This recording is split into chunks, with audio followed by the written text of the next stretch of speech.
Hi friends, welcome to Samayal Vera level.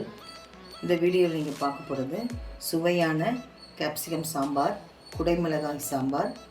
நம்ம சேனலில் ஏற்கனவே குடைமிளகாய் சாதம், குடைமிளகாய் கூட்டுலாம் செஞ்சுருக்கோம். இந்த வீடியோவில் நீங்கள் பார்க்க போகிறது குடைமிளகாய் சாம்பார். அதுக்கு தேவையான பொருட்கள் என்னென்னு பார்த்துடலாம். சாம்பார் பொடி 1 ஸ்பூன் எடுத்து வச்சுருக்கேன். ஒரு மீடியம் சைஸ் வெங்காயம் கட் பண்ணி எடுத்து வச்சுருக்கேன். ஒரு தக்காளி கட் பண்ணி வச்சுருக்கேன். கொஞ்சம் புளி எடுத்து கரைச்சி வச்சுருக்கேன். தாளிக்க கருவேப்பிலை, கடைசியாக போடுறதுக்கு கொத்தமல்லி தழை எடுத்து வச்சுருக்கேன். தாளிக்கிறதுக்கு கடுகு, சீரகம், காஞ்சமிளகாய் எடுத்து வச்சுருக்கேன்.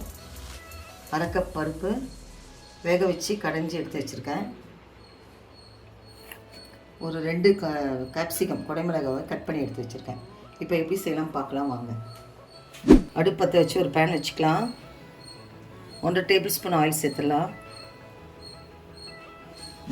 எண்ணெய் காஞ்சிருச்சு. வெங்காயம் சேர்த்துடலாம். தக்காளி சேர்த்துடலாம்.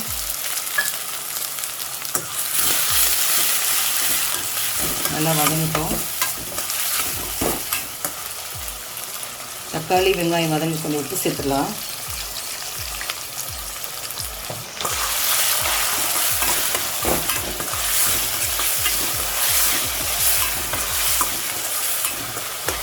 ஒரு 2 நிமிஷம் வதங்கிட்டோம். இப்போ வெங்காயம் தக்காளி நல்லா வதங்கிடுச்சு. கேப்சிகம் சேர்த்துடலாம்.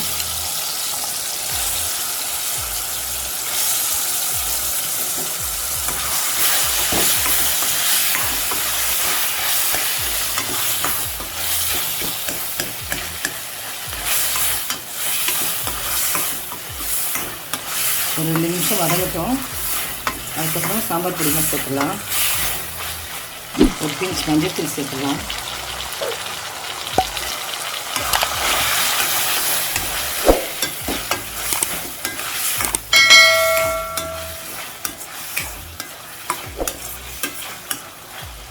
சாம்பார் பொடி சேர்த்துக்கலாம்.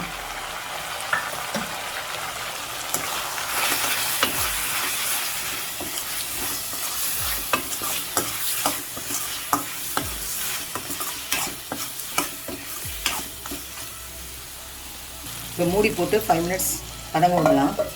ஓப்பன் பண்ணி பார்க்கலாம். வதங்கியிருக்கு.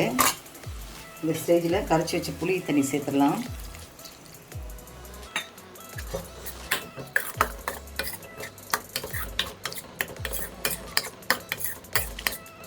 ஒரு 1/4 டம்ளர் தண்ணி சேர்த்துடலாம். ஒரு 5 மினிட்ஸ் நல்லா கொதிக்கட்டும். நல்லா கொதிச்சிருச்சு. இப்போ பருப்பு சேர்த்துடலாம். துவரம்பருப்பு நல்லா வேக வச்சு சேர்த்துருக்கேன். இது ஒரு 5 நிமிஷம் கொதிக்கிட்டோம். அதுக்கப்புறம் நம்ம தாளித்து கொட்டிடலாம். தாளிச்சாச்சு. இப்போது இந்த சாம்பாரில் சேர்த்துடலாம்.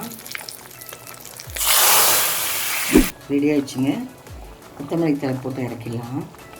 ஸ்டவ் ஆஃப் பண்ணிடலாம். அவ்வளோதாங்க, சுவையான குடைமிளகாய் சாம்பார் ரெடி. நம்ம சேனல் நிறைய சாம்பார் வீடியோஸ் போட்டிருக்கேன். மேலே இருக்க ஐக்கானை கிளிக் பண்ணி பாருங்கள். லைக் பண்ணுங்கள், ஷேர் பண்ணுங்கள், கமெண்ட் பண்ணுங்கள். நம்ம சேனல் சமையல் வேறு லெவலுக்கு சப்ஸ்கிரைப் பண்ணுங்கள். மறக்காமல் பக்கத்தில் இருக்க பெல் ஐக்கானை கிளிக் பண்ணிடுங்க. மீண்டும் அடுத்த வீடியோவில் சந்திக்கிறேன். தேங்க்யூ.